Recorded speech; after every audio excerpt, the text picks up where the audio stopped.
Easier MPSC चॅनलला subscribe केले नसेल तर लगेच सबस्क्राईब करा आणि बेल आयकॉनला प्रेस करायचे विसरू नका. English grammar bye Wren and Martin. Wren आणि मार्टिन यांनी लिहिलेली बुक आपण मराठीतून शिकत आहोत. आजचा आपला टॉपिक आहे प्रेझेंट टेन्स. सर्वात पहिले प्रेझेंट टेन्स म्हणजे काय ते आपण बघूया. When a verb is use to show that an action takes place at present it is known as present tense. म्हणजेच एखादी क्रिया वर्तमान काळात घडते, प्रेझेंट टेन्समध्ये घडते, तर ती क्रिया वर्तमान काळात आहे असे म्हटले जाते. प्रेझेंट टेन्सलाच आपण वर्तमान काळ असे देखील म्हणतो. They are further subdivided into 4. सर्वात पहिले सिम्पल प्रेझेंट टेन्स म्हणजेच साधा वर्तमान काळ. नंतर प्रेझेंट कंटिन्युअस टेन्स म्हणजे चालू वर्तमान काळ. प्रेझेंट परफेक्ट टेन्स म्हणजेच पूर्ण वर्तमान काळ. आणि प्रेझेंट परफेक्ट कंटिन्युअस टेन्स म्हणजे चालू पूर्ण वर्तमान काळ. आता आपण हे एक एक करून बघूया. Simple present tense. Structure of simple present tense म्हणजेच सिम्पल प्रेझेंट टेन्सचे स्ट्रक्चर कसे असेल स्टेटमेंटमध्ये ते आपण बघूया. Subject plus verb plus object म्हणजेच कर्ता, क्रियापद आणि कर्म. उदाहरण बघूया. I eat a mango. इथे आय हा सब्जेक्ट झाला, ईट हे वर्ब आणि मँगो हा एक ऑब्जेक्ट झाला. सेकंड स्ट्रक्चर आपण बघूया. Subject he, she, it, Ram plus verb S और ES प्लस ऑब्जेक्ट. म्हणजेच जेव्हा ही, शी, इट किंवा राम, श्याम असे थर्ड पर्सन जेव्हा सब्जेक्ट म्हणून असेल तेव्हा वर्बमध्ये एस किंवा ES हे प्रत्यय लागते. आपण हे उदाहरणवरून बघूया. Meera sings a song. आता मीरा हे एक थर्ड पर्सन झाले, त्यामुळे सिंग या वर्बला आपण एस हे प्रत्यय जोडले आणि सॉन्ग हे ऑब्जेक्ट झाले. त्यामुळे ही, शी, इट, राम, श्याम असे सब्जेक्ट असतील तेव्हा वाक्यामध्ये वर्बला एस किंवा ES प्रत्यय लागतात. सिम्पल प्रेझेंट इज यूज म्हणजे सिम्पल प्रेझेंट टेन्सचा वापर कुठे केला जातो ते आपण बघूया. To express a habitual action म्हणजेच सवय, एखादी सवय आहे आपल्याला ती एक्सप्रेस करायची तेव्हा आपण सिम्पल प्रेझेंटचा वापर करतो. उदाहरण. ही ड्रिंक्स टी एव्हरी मॉर्निंग म्हणजे तो प्रत्येक मॉर्निंग प्रत्येक दिवशी सकाळी चहा पितो. आता चहा पिणे ही त्याची सवय झाली, त्यामुळे सवय सांगण्यासाठी, सवय एक्सप्रेस करण्यासाठी सिम्पल प्रेझेंटचा वापर केला आहे. नेक्स्ट उदाहरण आपण बघूया. I get up every day at 5 o'clock. मी दररोज सकाळी 5 वाजता उठते. ही देखील माझी एक सवय आहे, ही देखील एक सवय आहे. त्यामुळे इथे देखील आपण बघू शकता की सवय सांगण्यासाठी, सवय एक्सप्रेस करण्यासाठी इथे आपण सिम्पल प्रेझेंट टेन्सचा वापर केलेला आहे. Next. Use to express general truth म्हणजे सामान्य सत्य सांगण्यासाठी देखील सिम्पल प्रेझेंटचा वापर केला जातो. उदाहरण. The sun rises in the east. आता आपल्याला सगळ्यांनाच माहिती आहे की सूर्य कोणत्या दिशेला उगवतो. हे एक सामान्य सत्य आहे, ते एक्सप्रेस करण्यासाठी आपण सिम्पल प्रेझेंटचा वापर केलेला आहे. नेक्स्ट उदाहरण. Honey is sweet. हे देखील आपल्याला माहिती की हनी स्वीट असते, त्यामुळे सामान्य सत्य झाले. सामान्य सत्य सांगण्यासाठी सिम्पल प्रेझेंटचा वापर केला जातो.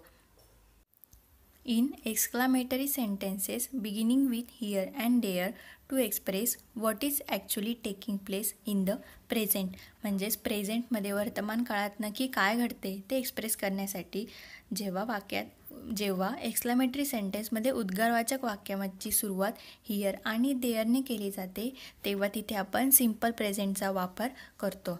उदाहरण बघूया. हिअर कम्स दी बस. आता इथे वाक्यामध्ये आपण बघू शकतात की हे एक एक्सक्लामेटरी सेंटेन्स आहे आणि त्याची सुरुवात हिअरने झालेली आहे, त्यामुळे हिअर कम्स दी बस. आता बस ही आहे बस, तर इथे प्रेझेंटमध्ये काय होते ते सांगितले जाते, त्यामुळे इथे सिम्पल प्रेझेंटचा वापर केलेला आहे. नेक्स्ट उदाहरण. There she goes. इथे देखील आपण बघू शकता की ती गेली म्हणजे प्रेझेंटमध्ये घटना घडली आणि इथे एक्सक्लामेटरी सेंटेन्सच्या वाक्याची सुरुवात देअरने झालेली आहे, त्यामुळे इथे देखील आपण बघू शकतात की सिम्पल प्रेझेंटचा वापर केलेला आहे. Next. In vivid narrative as substitute for the simple past. म्हणजेच आता एखादी गोष्ट, एखादी कथा असते ती पास्टमध्ये घडलेली असते, पण आपण प्रेझेंटमध्ये तिला एक्सप्रेस करत असतो, प्रेझेंटमध्ये ती आपण नरेट करत असतो. तेव्हा सिम्पल पास्टच्या ऐवजी आपण सिम्पल प्रेझेंटचा वापर करतो. आपण आता उदाहरण बघूया. Immediately the sultan hurries to his capital. आता ही एक सुलतान लगेच त्याच्या कॅपिटलमध्ये गेला, म्हणजे ही एक भूतकाळात घडलेली घटना आहे, ती आपण नरेट करून आता प्रेझेंटमध्ये सांगत आहे. तेव्हा आपण इथे सिम्पल पास्टच्या ऐवजी सिम्पल प्रेझेंटचा वापर केलेला आहे. To express a future event that is part of fix time table or fix program. म्हणजे एखादी फ्युचर इव्हेंट म्हणजे भविष्य काळात घडणारी घटना आहे, पण त्याचं टाईम टेबल, तो प्रोग्राम किती वाजता होणार, काय, हे सगळं फिक्स आहे. तेव्हा देखील आपण सिम्पल प्रेझेंटचा वापर करतो. उदाहरण बघूया. The next flight is at 7 tomorrow morning. आता नेक्स्ट फ्लाईट म्हणजे नंतरची फ्लाईट ही उद्या 7 वाजता असेल मॉर्निंगला. आता हे फ्युचरमधला इव्हेंट आहे, पण त्याचे टाईम टेबल, त्याचा टाईम हा फिक्स आहे. त्यामुळे इथे आपण सिम्पल प्रेझेंटचा वापर केलेला आहे. The train leaves at 5:29.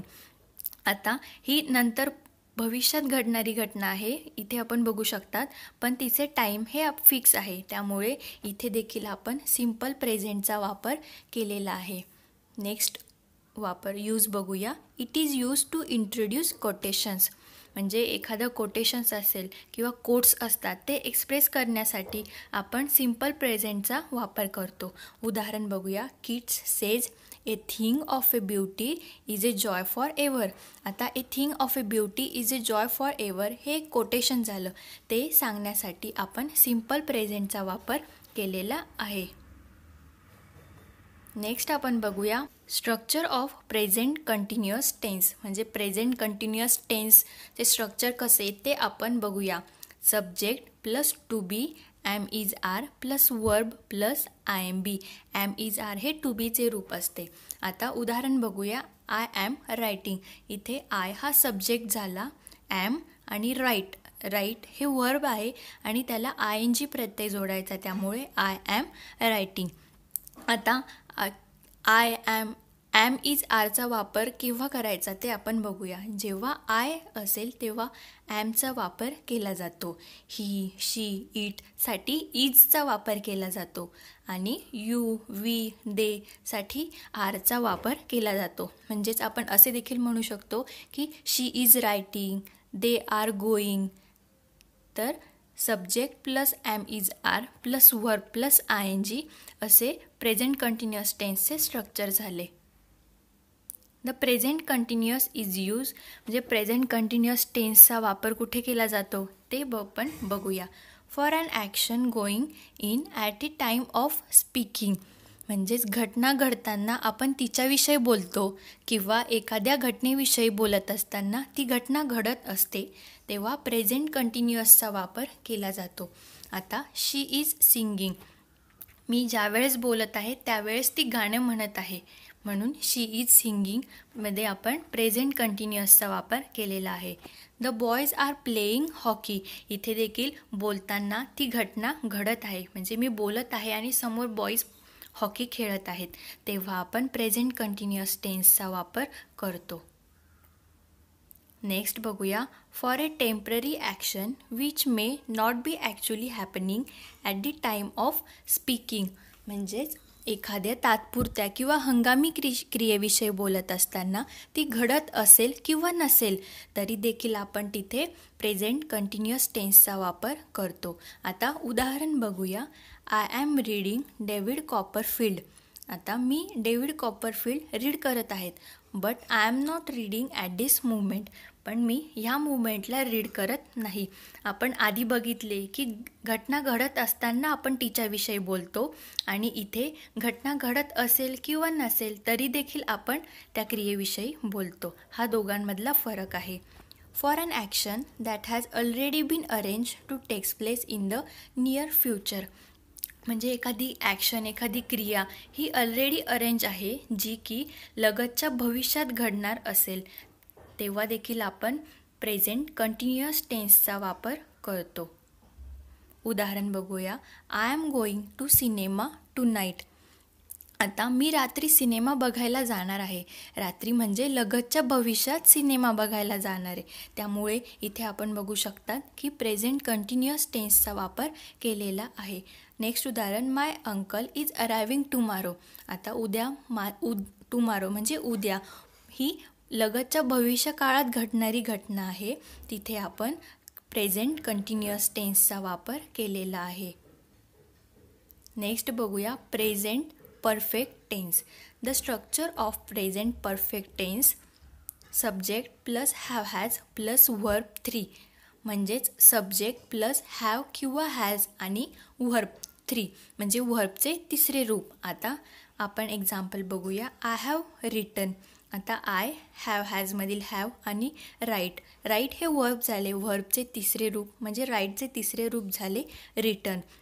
आता हॅव आणि हॅजचा वापर केव्हा करायचा तर आय, यू, वी, दे हे असतील तेव्हा आपण तिथे हॅवचा वापर करतो आणि शी, ही, इट असेल तर तिथे आपण हॅजचा वापर करतो. Present perfect tense is use to indicate complete activities in the immediate past. म्हणजे लगतच्या भूतकाळात इमिजिएट पास्टमध्ये घडलेली घटना इंडिकेट करण्यासाठी प्रेझेंट परफेक्ट टेन्सचा वापर केला जातो. आता उदाहरण बघूया. He has just gone out म्हणजे तो आत्ताच गेला. ही जस्ट झालेली घटना आहे जी की कंप्लीट झालेली आहे. त्यामुळे आपण इथे प्रेझेंट परफेक्ट टेन्सचा वापर केलेला आहे. इट हॅज जस्ट स्ट्रक 10 म्हणजे जस्ट 10 वाजले किंवा आत्ताच 10 वाजून गेले. इथे देखील आपण बघू शकता की ॲक्टिव्हिटी कंप्लीट झालेली आहे. जस्ट आत्ताच ही ॲक्टिव्हिटी कंप्लीट झालेली आहे. त्यामुळे इथे प्रेझेंट परफेक्ट टेन्सचा वापर केलेला आहे. Next, to express past action whose time is not given and not definite. म्हणजे एखादी पास्ट ॲक्शन भूतकाळात घडलेली घटना आहे पण तिचा टाईम आपल्याला माहीत नाही, ती किती काळापर्यंत चालेल याबद्दल आपल्याला काही माहिती नाही, तेव्हा आपण प्रेझेंट परफेक्ट टेन्सचा वापर करतो. आता उदाहरण बघूया. I have never known him to be angry. आता तो किती काळापर्यंत अँग्री आहे हे आपल्याला माहिती नाही, त्यामुळे आपण इथे प्रेझेंट परफेक्ट टेन्सचा वापर केलेला आहे. आता Mr Hari has been to Japan. आता मिस्टर हरी कोणत्या टाईमला गेले, कधी गेले, ते किती काळापर्यंत गेले हे आपल्याला माहीत नाही, त्यामुळे इथे आपण बघू शकता की वाक्यामध्ये आपण प्रेझेंट परफेक्ट टेन्सचा वापर केलेला आहे. म्हणजेच अशा वाक्यांमध्ये की जे आपल्याला टाईम माहीत नाही की ते किती काळापर्यंत घटना घडेल हे माहीत नसते, तेव्हा वाक्यामध्ये प्रेझेंट परफेक्ट टेन्सचा वापर केला जातो. नेक्स्ट आपण बघूया. To describe past events when we think more of their effect in the present than of action itself. म्हणजे एखादी घटना असेल ती पास्टमध्ये भूतकाळात घडून गेली पण त्याचा इफेक्ट, त्याचा प्रभाव हा आपल्याला प्रेझेंटमध्ये बघायला मिळतो, तेव्हा अशा वाक्यांमध्ये आपण त्या प्रेझेंट परफेक्ट टेन्सचा वापर करतो. उदाहरण बघूया. Gopi has eaten all the biscuits. आता ही भूतकाळात घडलेली घटना आहे की गोपीने सगळे बिस्किट खाऊन घेतले. That is there aren't any left for you. मग तुझ्यासाठी काहीच उरले नाही, हा त्याचा इफेक्ट आपल्याला प्रेझेंटमध्ये बघायला मिळतो आहे. म्हणजे गोपीने सगळे बिस्किट खाऊन घेतले पण त्याचा इफेक्ट काय झाला की माझ्यासाठी किंवा तुझ्यासाठी बिस्किट उरले नाही, हा इफेक्ट आपल्याला प्रेझेंटमध्ये बघायला मिळतो. तेव्हा अशा सेंटेन्समध्ये देखील प्रेझेंट परफेक्ट टेन्सचा वापर केला जातो. नेक्स्ट आपण बघूया. To denote an action beginning at some time in the past and continuing up to the present moment. म्हणजे एखादी घटना, एखादी ॲक्शन तिची सुरुवात पास्टमध्ये म्हणजेच भूतकाळात झालेली आहे आणि ती अजूनही कंटिन्यू चालू आहे, तिचा इफेक्ट किंवा ती घटना अजूनही चालू आहे प्रेझेंट मुवमेंटपर्यंत, तेव्हा देखील आपण प्रेझेंट परफेक्टचा वापर करतो. आपण उदाहरण बघूया. I have non him for a long time. जे मला तो माहीत होता, ही घटना पास्टमध्ये झाली आणि अजूनही माहीत आहे, म्हणजे ती प्रेझेंटमध्ये कंटिन्युईंग चालू आहे, तेव्हा आपण इथे बघू शकता की I have non him for a long time. इथे आपण प्रेझेंट परफेक्टचा वापर केलेला आहे. नेक्स्ट उदाहरण बघूया. We have lived there for 10 years. आता आम्ही तिथे राहायला गेलो, ही पास्टमधली गोष्ट झाली आणि अजूनही त्याच घरात राहतोय, म्हणजे प्रेझेंट मुवमेंट झाली. त्यामुळे पास्टमध्ये घडलेली घटना जी प्रेझेंटमध्ये देखील कंटिन्यू होत आहे, तेव्हा तिथे आपण प्रेझेंट परफेक्ट टेन्सचा वापर करतो. Note, the present perfect is never used with adverbs of past time. We should not say, for example, he has gone to Kolkata yesterday. In such cases, the simple past should be used. He went to Kolkata yesterday. म्हणजेच आता आपण generally असे नाही म्हणत की he has gone to Kolkata yesterday. त्या केसेसमध्ये आपण साधा सिम्पल पास्ट म्हणजेच साधा भूतकाळाचा वापर करतो. आपण म्हणतो he went to Kolkata yesterday. हे सेंटेन्स सिम्पल पास्ट टेन्समध्ये झाले. नेक्स्ट आपण बघूया प्रेझेंट परफेक्ट कंटिन्युअस टेन्स म्हणजेच चालू पूर्ण वर्तमान काळ. The structure of present perfect continuous tense. आता स्ट्रक्चर कसे ते आपण बघूया. सब्जेक्ट प्लस हॅव किंवा has plus been plus verb plus ING. आता उदाहरण आय बघूया. I have been writing. I subject, have हॅजमधील हॅव प्लस बीन वर्ब झाले राईट आणि त्याला ING प्रत्यय म्हणजेच रायटिंग. आता हॅव हॅजचा वापर केव्हा करायचा ते बघूया. आय, यू, वी, दे हे असतील सेंटेन्समध्ये तेव्हा आपण हॅवचा वापर करतात आणि ही, शी, इट असेल तेव्हा हॅजचा वापर करतात. The present perfect continuous is used for an action which began at some time in the past and it's still continuing. म्हणजेच प्रेझेंट परफेक्ट कंटिन्युअस टेन्सचा वापर केव्हा करतात तर एखादी घटना असेल, एखादी ॲक्शन असेल जी की पास्टमध्ये तिची सुरुवात झाली आहे आणि ती स्टील कंटिन्युईंग म्हणजे अजून देखील चालू आहे, तेव्हा आपण प्रेझेंट परफेक्ट कंटिन्युअस टेन्सचा वापर करतो. उदाहरण बघूया. He has been sleeping for 5 hours. म्हणजे तो 5 hours पूर्वी झोपलेला होता आणि अँड इज स्टील स्लीपिंग आणि अजून देखील तो झोपलेला आहे. म्हणजे तो झोपला ही क्रिया, ही ॲक्शन पास्टमध्ये झाली आणि ती स्टील कंटिन्युईंग, ती अजून देखील चालू आहे, तेव्हा प्रेझेंट परफेक्ट कंटिन्युअसचा आपण वापर करतो. This tense is also sometimes used for an action already finished. म्हणजे एखादी ॲक्शन ऑलरेडी फिनिश झाली आहे तेव्हा देखील आपण ह्या टेन्सचा वापर करू शकतो. In such cases, the continuity of the activity is emphasized as an explanation of something. या केसेसमध्ये ती ॲक्शन कंटिन्यू चालू आहे आणि त्याच्या एक्सप्लेनेशनवरती आपल्याला भर द्यायची आहे, तेव्हा आपण प्रेझेंट परफेक्ट कंटिन्युअस टेन्सचा वापर करतो. आता आपण हे उदाहरणवरून जास्त समजून घेऊया. Why are your clothes so wet? I have been watering in the garden. आता इथे आपण बघू शकतात की why are your clothes so wet म्हणजे तुझे कपडे एवढे ओले का? तर I have been watering the garden म्हणजे गार्डनला पाणी देत होतो त्यामुळे माझे कपडे ओले झाले. आता कपडे ओले ही कंटिन्युटी दाखवत आहे, त्यामुळे इथे आपण बघू शकतात की continuity of the activity is emphasize as an explanation of something. जे एक्सप्लेनेशनवर भर देण्यासाठी आपण इथे प्रेझेंट परफेक्ट कंटिन्युअस टेन्सचा वापर केलेला आहे. आपण उरलेले म्हणजेच बाकीचे टेन्स नेक्स्ट व्हिडिओमध्ये शिकणारच आहोत. तुम्हाला जर व्हिडिओ आवडला तर नक्कीच लाईक, कमेंट, शेअर आणि सबस्क्राईब करायला विसरू नका. तुम्हाला व्हिडिओची PDF डाउनलोड करायची असेल तर डिस्क्रिप्शनमध्ये दिलेल्या लिंकवर जाऊन तुम्ही डाउनलोड करू शकतात.